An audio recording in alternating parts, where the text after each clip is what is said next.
This video demonstrates a very well known way of looking at horse races.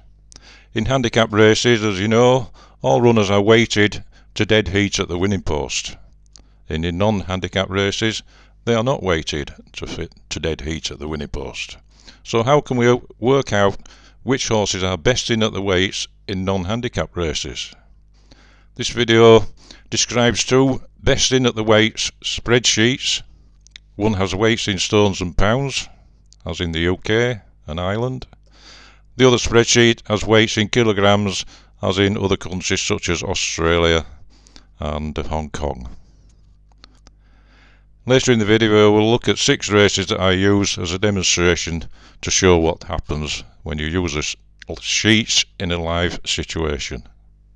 Okay, let's have a look at the bit of handicapping. Here we are in the Racing Post website, and we're looking at the 2000 guineas for this year, and we can use this race to demonstrate how a handicapper would put a race together. So we'll look at the runners.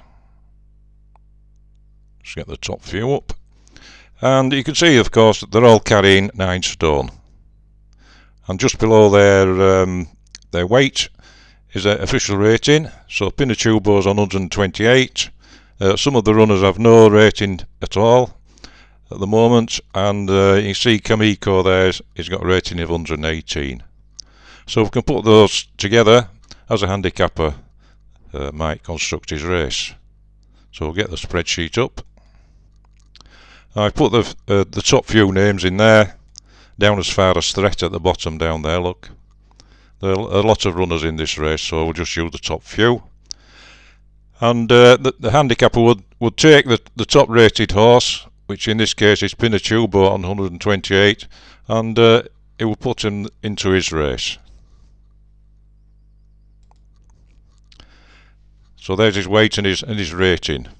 Now it would then look at the official rating of the other horses and weight them so that they all hit the line at the same time in theory. So we'll put the others in now, one at a time. There's Kamiko. He will put Kamiko in on 8 stone 4, so that it would dead heat with Pinatubo, and so it goes on down the other runners. So you can see that those were the weights that would need to be allocated by the handicapper for all these 4 horses to finish in a dead heat at the winning post. So that's my interpretation of basic handicapping. But in this race, of course, they all carry the same weight of 9 stone. So if we put a 9 stone in there, and now give them all 9 stones each, we'll see what they look like now that they're not in a handicap. And you can see now that Kamiko is actually £10 worse off with Pinatubo. Palace Pier is £30 worse off, and Threat is a stone worse off. So we can easily see from that Pinatubo is the best in this example.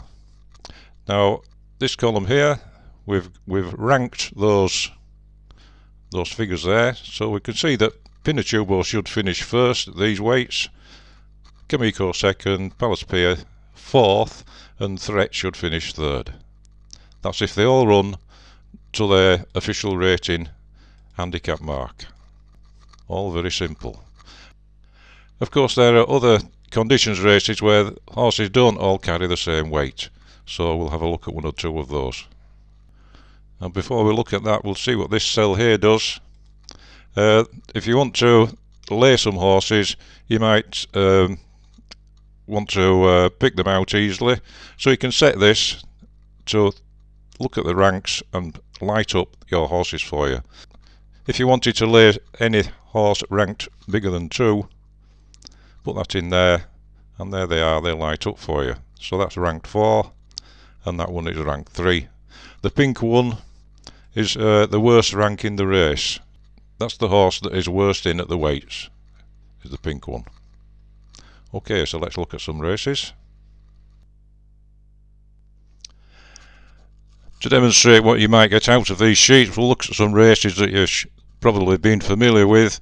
They've races at Cheltenham this year on the first day. We'll look at those. I usually set that to 4 so that it lights everything up that is ranked above 4, so it gives me the top few horses that are best in not lit up, so I can pick them out easily. The winner here came from rank 3, and all the horses had level weights in this race, and you can see everything is quite close. Those were only £2 worse off than the horse that was best in at the weights, so all these are quite close. And there's a couple of runners that are not, 3 runners not rated, so I wouldn't get involved in a race like that with weights all weighted so close and 3 unrated horses. So the next race was the Arkle. That was won by the horse ranked 8. Again, all very close, look, so I wouldn't get involved in that. The next one was a Champion Hurdle. That was won by the horse that was best in at the weights, but all still very close. Now that's got a plus figure there, because all the top rated horse on 163 was down there somewhere. There it is, look. But this one was a mare with a weight allowance, so it came out with a plus there.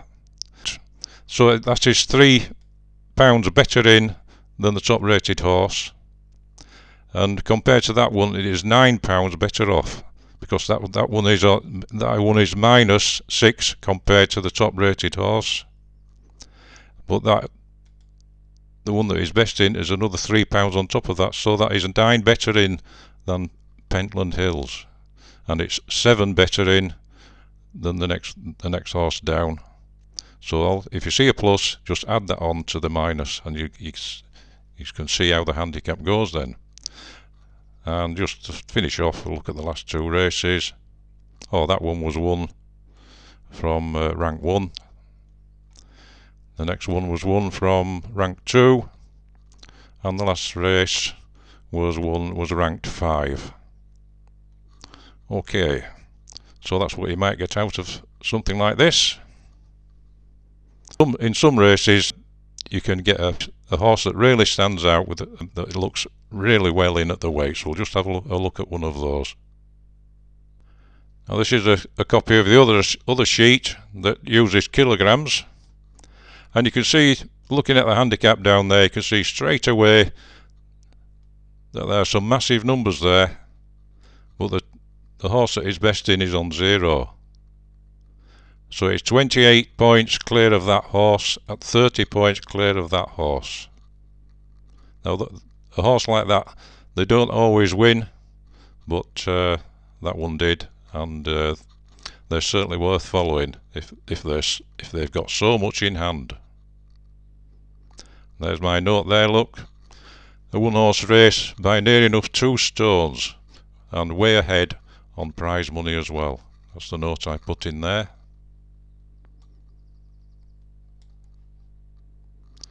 So there he was.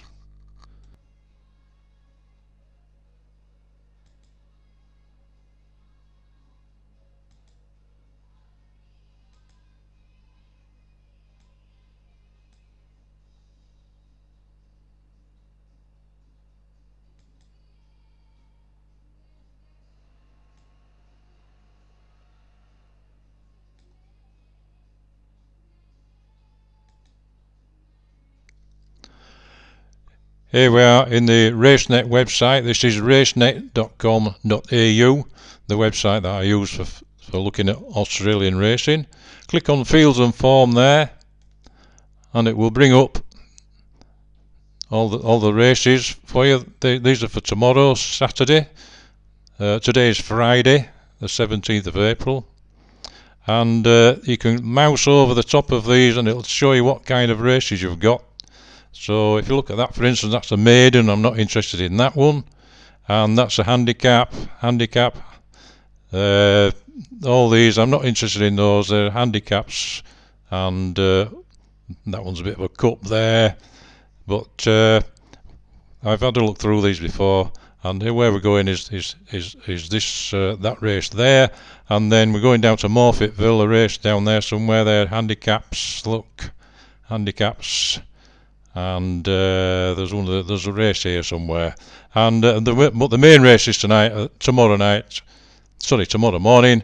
These at Royal Randwick, which is a very big course around Sydney somewhere.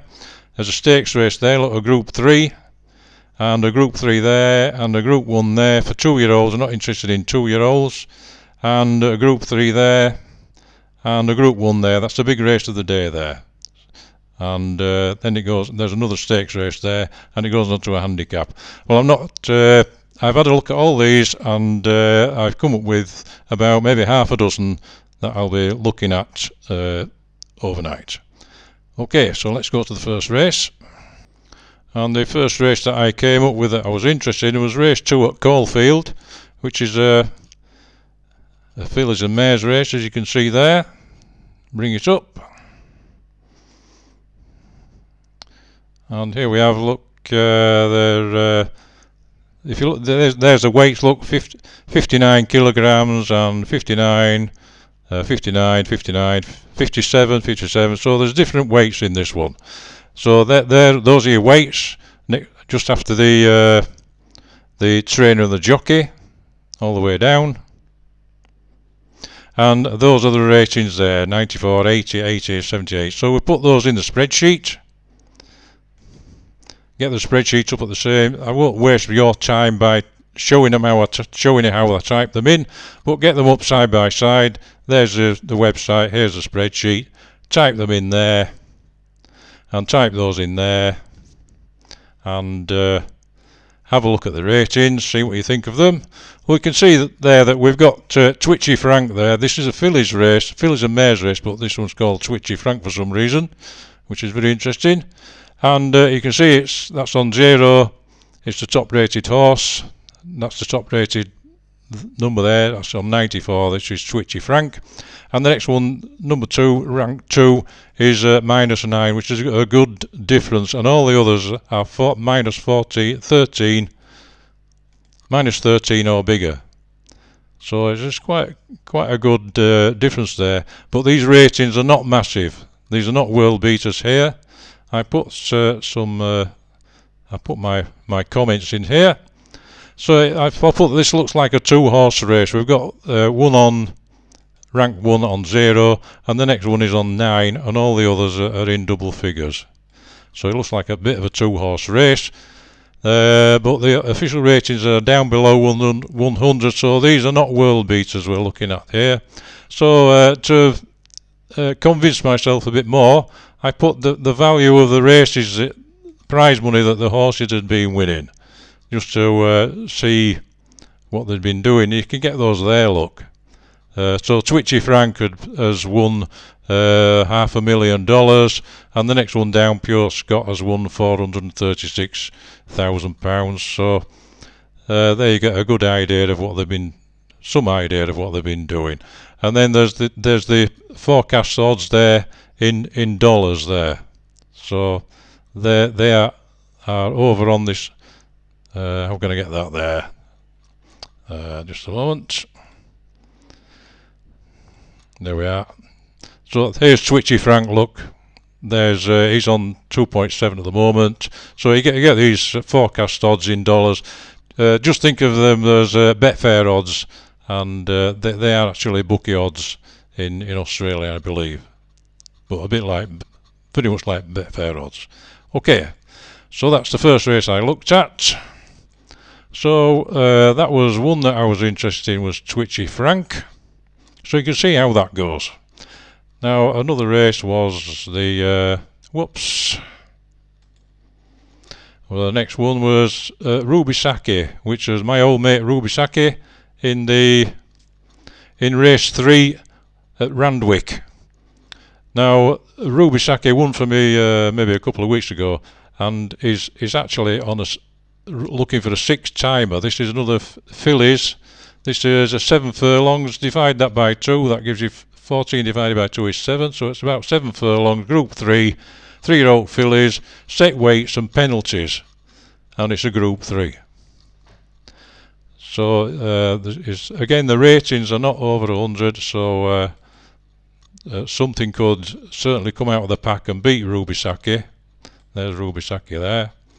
And you can see it's rated 0, and the next one is rated 9, and everything else is rank 3 is -12 or bigger. So that stands out quite a bit, does Ruby Saki, and it's been running very well. I hope it hasn't run out of steam by now, so I hope it makes it for the 6th timer.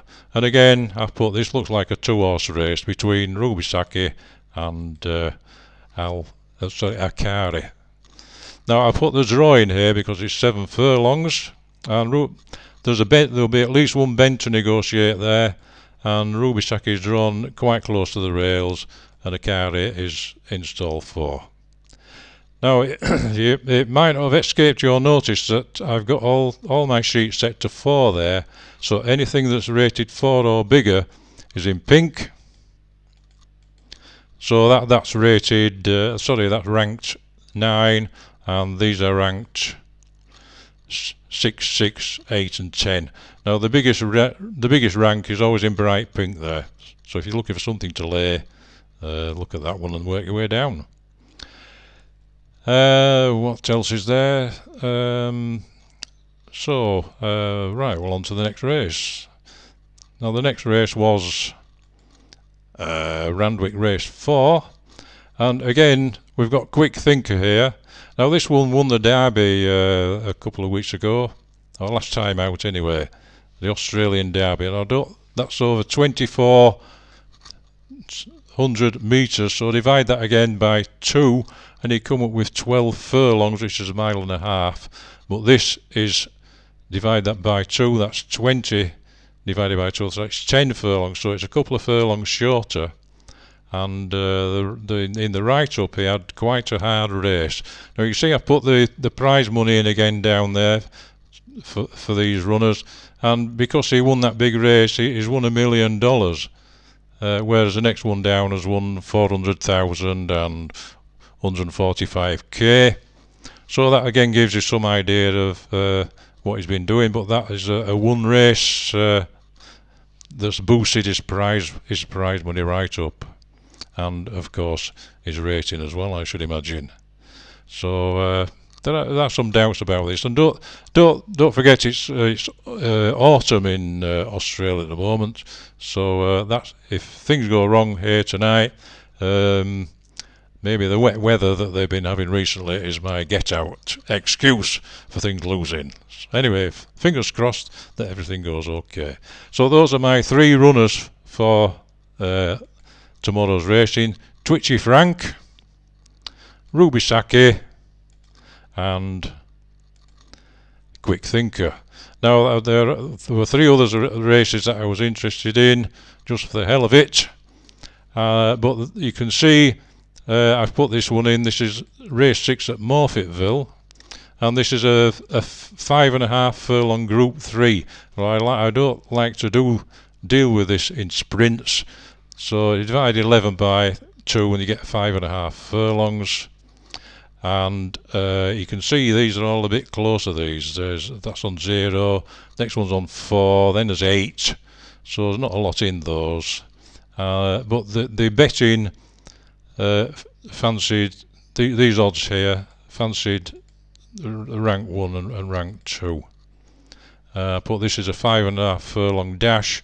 These are not well drawn, they're best left alone. If you look at the draw of them, that's drawn 7, and rank 2 is drawn 8 of 9 runners, so they're drawn quite wide, and there will be a bend to negotiate, but I think it's about 2/3 of the way through the race. There's quite a sharp bend at Morfettville. You can get the maps up on RaceNet and have a look at them.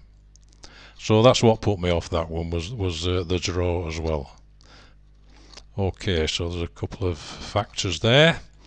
And then there was a race 7 at Randwick, which is at 6:40 in the morning of UK time. All the times that are shown on the website are UK time, so you don't need to work out what time your races will be. What did I say? Oh, mostly a bit close. Now this is the big race of the day. This is a Group 1 and it's a 7 furlong sprint, weight for age race. And some of these runners, I recognise these from early races that I've been looking at. That Pierrata that won the other week. Santa Ana Lane, that's been running well. Bivouac, I've heard of that one. And there was Super Seth there, that was a very good 3-year-old earlier in the season. And you can see by the ratings here that we've got our top rate best in horse there on +2. So the next one's down, they're 2 adrift of that, and anything else after that add 2 on, so that's -4, that's -7, and that'll be -9. So apart from that, anyway, you can see they're all quite close all the way down almost. So I've put mostly all a bit close, so I wouldn't get involved in that race, especially with everything being so close. Now, and there was one last race, I think. What was this one? I have it in my notes here that I put in, all very close, which you can see the top rated there is on +2, but everything else is still, most runners are still in single figures, but it's a 6 furlong sprint. Divide that by that 1200 metres by 2 and you can come up with 6 furlongs. And also Godolphin have 3 runners in here. This Cummings is a trainer, and these are the jockeys: Kerry McAvoy, Bowman and MacDonald. I think Bowman and MacDonald are the main jockeys. So Bowman is actually on the outsider there.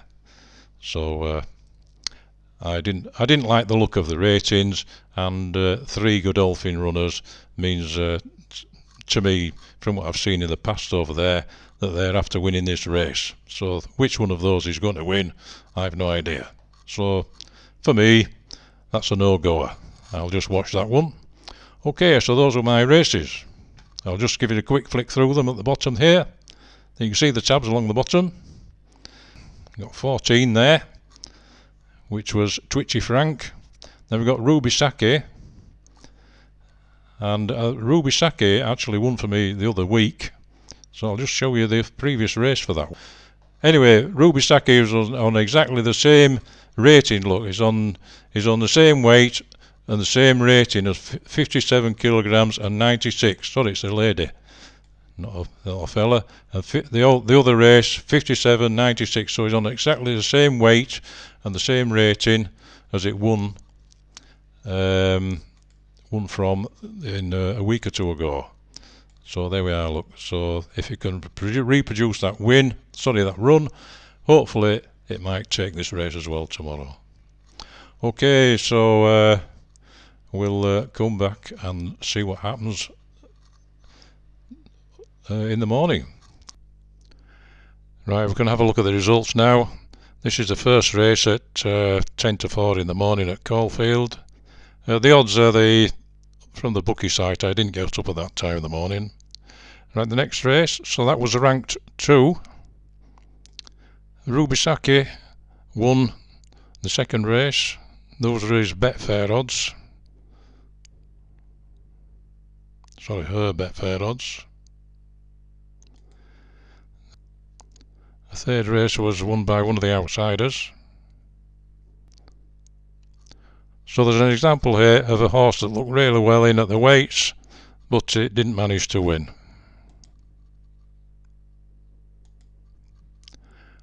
And this race was won by the horse ranked 2.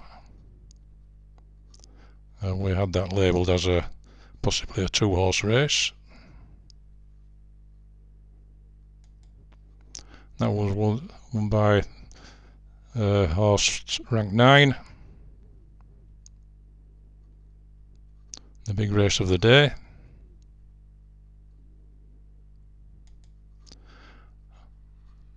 And the last race was won by Grey Worm ranked 4.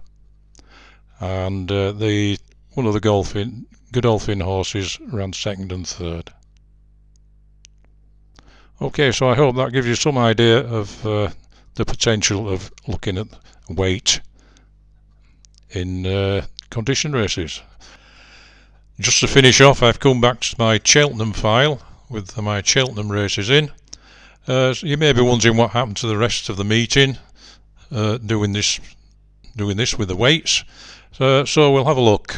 In these files there are 20 tabs along the bottom there, look, and every one of them contains the same spreadsheet. And on the right hand side there's an analysis page where you can have a look back at your 20 races and see how you've been performing. So I'll just click on that, and those are the tabs 1 to 20, look down there. And these are the ranks: rank 1, rank 2, rank 3, rank 4. So anything that won from rank 1, you can put the odds in there, and it will add them up on the right hand side there for you. That's a P&L of the top rated. So over my Cheltenham meeting, rank 1 came out with a profit of £7.63 for a £1 level stake. You can see the number of winners that came from rank 1. That was a best in, and the second best in hit 3 winners, the third best in hit 2 winners, and the fourth best in hit 1 winner. Where it didn't hit within the top 4 ranked, I put a 0 in. So there was one of those, 2, 3, 4, 5, 6 over the meeting. Now, of course, this doesn't include handicap races, so I covered 18 races that were all conditions races. So if we want to check on one of those, we'll just look at that one, for instance. That's on tab 4, which you've already had a look at, and that one from rank 2. So look on tab 4, and there it is. There's a winner on tab 2 at odds of 3.6. If we look at, we'll just have any of one, tab 10 for instance, that one from rank 9. So that we missed that one with the top 4. So that was that one there. I put a 0 in for that one. So if we look down at this one, that's a nice juicy odds on tab 14. That was a mare's novice hurdle, look, and that one from the top, the horse that was best in at odds of 641, a Mullins runner. Now there's one of these that was there were 2 joint top rated, two horses were best in together on tab 17, whatever the race that was. Oh, it was the Gold Cup. So that was won by Al Boom Photo, and that was joint top rated with Ken Boy. So I made a note of that. 4.7. That one won it. So that's not actually. If you'd done them both, you wouldn't have. You'd have come out with 3.7, I suppose. Right. So that's something you can mess about with if you have a go with this file and see what profit your top rated made, and see how you can see how many winners here came out of the top 4 ranked horses in those 18 races. So I hit them all apart from 1, 2, 3, 4, 5, 6. So I hit 12 winners out of 18 races. Okay, so there you have a bit of Cheltenham. I hope you found that interesting, and thanks for listening, and good luck with your horse rating.